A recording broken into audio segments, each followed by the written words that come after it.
Il n'était pas tout à fait 8 heures.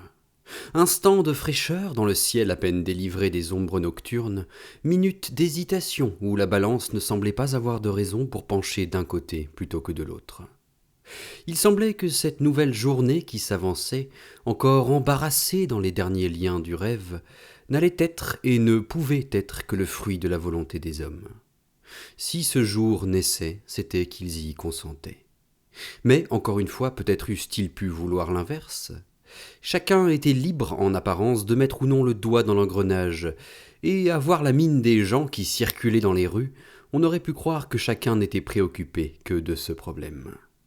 Durant la nuit, la ville avait peut-être prémédité doucement d'apporter en cadeau aux hommes l'annonce de vacances générales.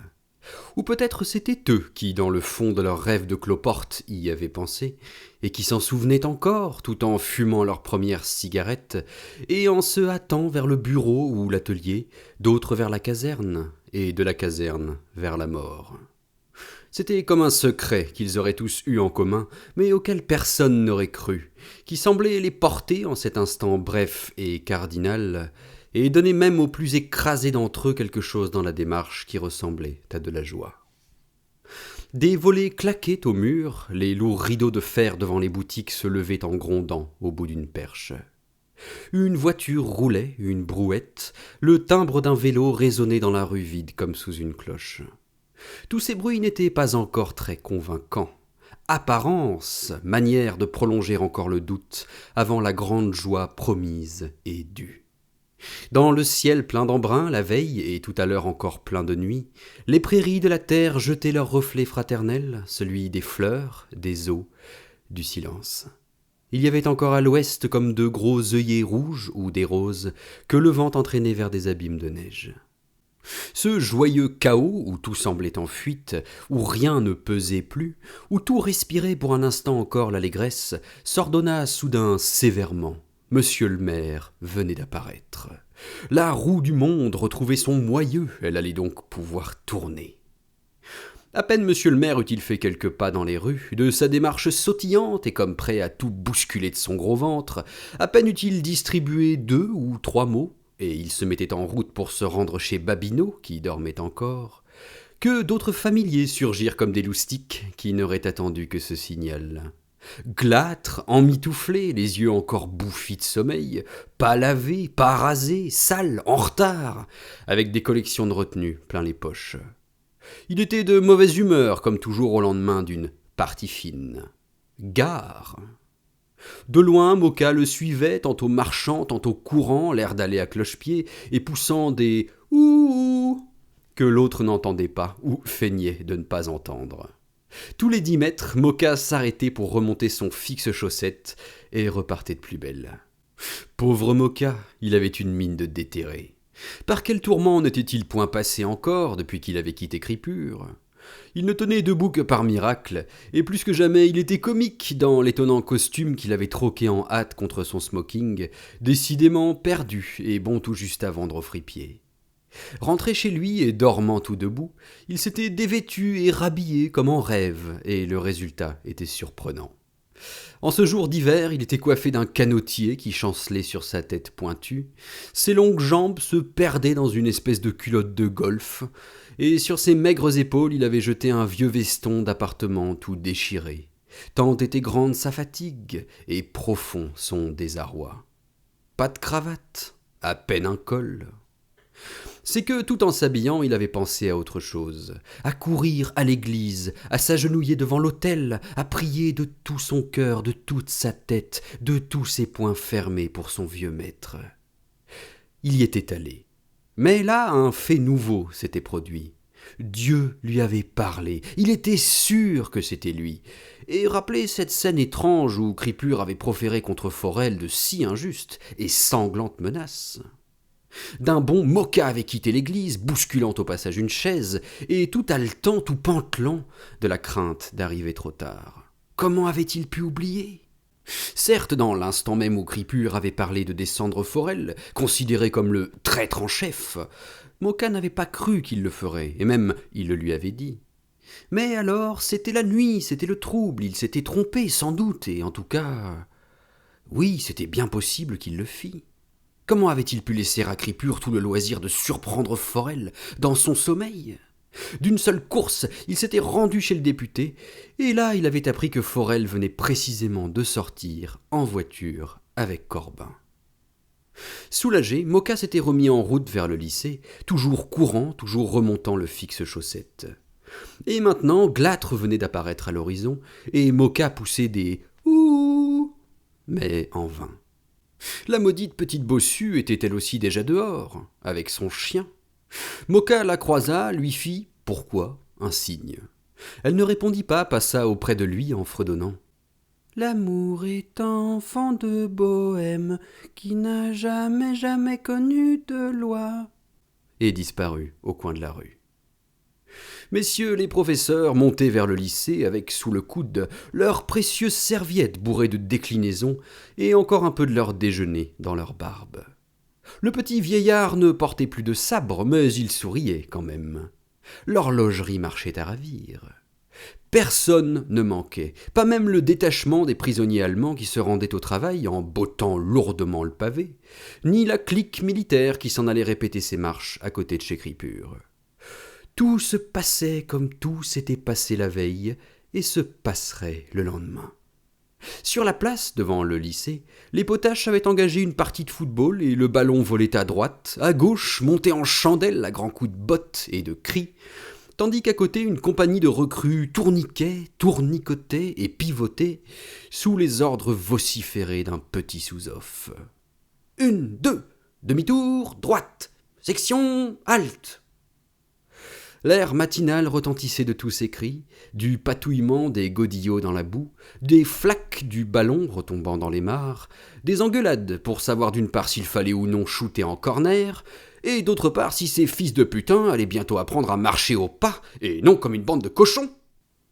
Les nouvelles les plus contradictoires roulaient déjà en ville. Pour les uns, le duel avait effectivement eu lieu, mais les avis étaient partagés quant aux armes choisies. Certains tenaient pour des pistolets, mais d'autres avaient vu les épées. Il s'en trouvait qui affirmaient avoir entendu à l'aube retentir des coups de feu.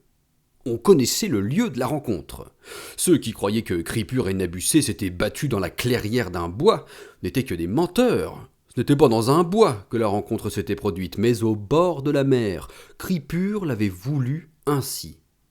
Seuls les savants devinaient le pourquoi de cette exigence. Parbleu! Il avait voulu terminer sa vie à l'endroit même où Turnier avait fini la sienne, ainsi que le rappelait une croix dressée sur la falaise, au point d'où il était parti pour se jeter à la mer. Ainsi, à travers les temps, les deux philosophes se retrouveraient-ils camarades dans la mort, comme ils l'avaient été, après tout, dans la douleur, la question de Dieu mise à part. Car il ne fallait pas oublier, n'est-ce pas, que Cripure était un athée, un farouche ennemi des hommes et de Dieu. Avait été. La rumeur, en effet, dont Glâtre saisit quelques bribes, presque aussitôt qu'il eut mis les pieds dehors, proclamait que Cripure avait été blessé à mort dans la rencontre. La thèse du suicide avait généralement peu d'adeptes. Il était plus aisé d'imaginer les raisons d'un duel que celles d'un suicide. Quoique, après tout, avec un tel détraqué. La petite troupe s'était considérablement augmentée en route. Quand elle arriva sur la place du lycée, elle formait derrière la troïka où gisait Cripure une longue colonne en triangle. Des sympathisants, de simples curieux, des badauds, des amateurs, venaient à chaque instant la croître et bousculer les autres, voulaient s'approcher de la troïka pour contempler la face agonisante de Cripure. Une sorte d'épais bourdonnement montait de cette foule. Le père Yves, d'un pas toujours égal, conduisait Pompon par la bride. Maya, rouge et échevelée, le visage ruisselant de larmes, luttait de son mieux contre ceux qui étaient trop pressés de contempler la mort d'un autre, et retrouvait toute sa véhémence, tout son génie de l'injure. Basquin baissait la tête, comme un qui en pense long. La foule était si nombreuse derrière la troïka que beaucoup avaient cru à une manifestation, et la police, alertée, avait détaché en hâte 2 anges noirs, 2 agents cyclistes qui précédaient le cortège. À la vue de cette étrange procession, les écoliers cessèrent de jouer au ballon. Une dernière chandelle faillit se perdre au milieu de la foule et retomber sur la troïka. Plusieurs d'entre eux restèrent cloués sur place, en apprenant que c'était Cripure qu'on traînait ainsi moribond, et sans doute à cela aurait-on pu demander qui avait dévissé les écrous des bécanes. Ils s'enfuirent, pris de panique, s'engouffrèrent dans le lycée. Leur coup avait trop bien réussi. Le petit Souzoff, intéressé plutôt que gêné par cette invasion, commanda le repos à ces hommes qui s'écartèrent, et toujours précédé des agents, le cortège s'avança avec lenteur. Le ciel s'était assombri. Les beaux nuages roses de tout à l'heure avaient décidément disparu. Encore une fois, tout se recouvrait de gris, et soudain, dominant le bourdonnement de la foule et tous les bruits confus de la ville, l'énorme voix du bœuf se fit entendre. Les lourdes cloches en haut des tours carrées battirent à tout rompre, éclatèrent dans le ciel mou. Le bœuf avait dû flairer quelque chose, renifler quelque part une odeur de mort, et il saluait sa proie.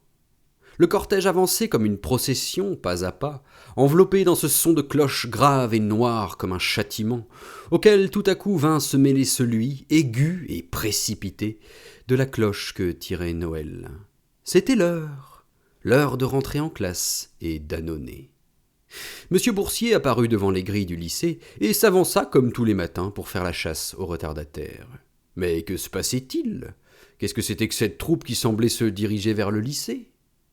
Il s'approcha, s'informa. « Merlin », lui répondit-on. C'était monsieur Merlin, autrement dit Cripure, qui s'était foutu une balle dans la peau. Quoi ? Son professeur de philosophie ?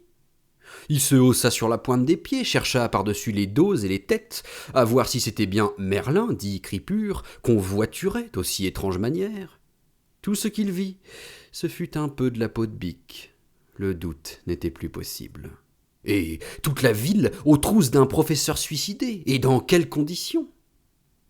Flanqué de cette femme qui avait l'air d'une harengère, jetée comme un ivrogne au fond de ce vieux fiacre délabré et sale, dont les roues grinçaient à vous arracher les dents. Et tout cela, à la porte du lycée, monsieur le proviseur étant malade, très malade. Le docteur, venu dès le matin, réservait son diagnostic. Ce fut un moment de stupeur pour monsieur Boursier. De nouveaux survenants apparaissaient à chaque instant, non par hasard, mais amenés là par une fatalité quotidienne, par la simple nécessité du travail et de l'habitude. Une automobile arriva, prétendit ne tenir aucun compte de cette foule, et la faire s'ouvrir pour lui laisser passage. Le klaxon retentissait furieusement, soulevant des protestations pleines de colère. Il fallut bien que l'automobile s'arrêtât. On en vit alors descendre Forel, presque aussitôt suivi de Corbin. Ils voulurent fendre la foule pour s'approcher de la voiture. Forel, tout agité, demandait à droite et à gauche. « Est-ce vrai ? Est-ce mon ami Merlin qui s'est suicidé ?» Mais les explications qu'il recevait étaient contradictoires. Il essayait toujours d'avancer, se hausser sur la pointe des pieds pour mieux voir. Corbin ne disait mot. Et la voiture avançait toujours. Moka arriva en courant, il était déjà tout en larmes. Il ne fit même pas attention à Henriette, qui était là pourtant, elle aussi, avec le pauvre toutou confié la veille à sa garde. « Mon bon maître ! Mon bon maître !» cria Moka en se jetant dans la foule, les bras tendus. Et comme par miracle, la foule s'ouvrit pour lui. On le vit bientôt à côté de Maya, dressé sur le marchepied, dominant le spectacle de sa haute et maigre silhouette, et tournant vers le fond de la voiture son visage blanc tout ruisselant de larmes. Mon bon maître, et moi qui ne vous ai pas cru. La foule s'accroissait toujours. On vit arriver Francis Montfort, les cheveux au vent, puis Kaminski, Simone et Léo descendus de la voiture qui les emmenait à la gare. Simone, en tenue de voyage, tenait toujours sous son bras son précieux volume. Kaminski tendait vers la voiture où on lui avait dit que gisait Cripure, un visage empreint d'un curieux sourire. Était-ce vrai qu'il s'était tué, qu'il avait dû renoncer au monde, comme la vieille de Villaplane ? Mais on ne disait pas encore qu'il était mort. Et la troïka continuait d'avancer vers le lycée, à petite allure, dans la vague et maigre sonnaille des grelots que dominait par instants le murmure de la foule. À présent, la place était noire de monde, et il en arrivait encore. Mais soudain, qui l'on vit accourir, ce ne fut pas des hommes, mais des chiens. Les 4 petites bêtes, oubliées par Maya dans le jardin, avaient trouvé le moyen de s'échapper, et on les voyait courir à la queue leu-leu, Mireille en tête, suivie de Petit Cru et de Turlupin. Le gros Judas suivait comme il pouvait, roulait et boulait dans le ruisseau, et reprenait courageusement sa course. « Ces petits chiens! Voilà ces petits chiens !» Ce cri parcourut la foule où les petits chiens entrèrent avec fureur. Les gens s'écartèrent comme ils purent, craignant leurs crocs, et pris d'une vague terreur superstitieuse. Est-ce que la venue des petits chiens n'annonçait point que tout était fini ? Il y eut un moment de panique et de bousculade, puis on vit la belle Mireille sauter et gémir autour de la troïka, imitée bientôt par les autres. Moka se baissa, tira Mireille par le collier, l'installa auprès de Cripure. Elle s'allongea à côté de son maître et gémit doucement. Il ne restait plus qu'une trentaine de mètres à parcourir avant d'atteindre le lycée, quand brusquement la troïka s'arrêta. Moka fit des signes à Bakioki qui s'avançait. « Laissez passer le médecin !» criait Moka. La foule s'ouvrit et de l'autre côté de la troïka, debout sur l'autre marchepied, se dressa la grosse silhouette de Bakioki. Il se pencha et resta ainsi un instant. Puis il se releva, ôta son képi. Le plus profond silence suivit. Un à un, les chapeaux s'enlevèrent des têtes. Les femmes se signaient. Sur l'ordre du petit Souzoff, les soldats se mirent au garde-à-vous. Les sanglots de Maya, mêlés aux plaintes des petits chiens, retentirent dans le silence. Moka pleurait, lui aussi, et priait. Forel, qui avait réussi à s'approcher, pensait à sa conversation de la veille avec Lucien et le cherchait des yeux. Mais il y avait déjà plus d'1 heure que le bateau avait levé l'ancre.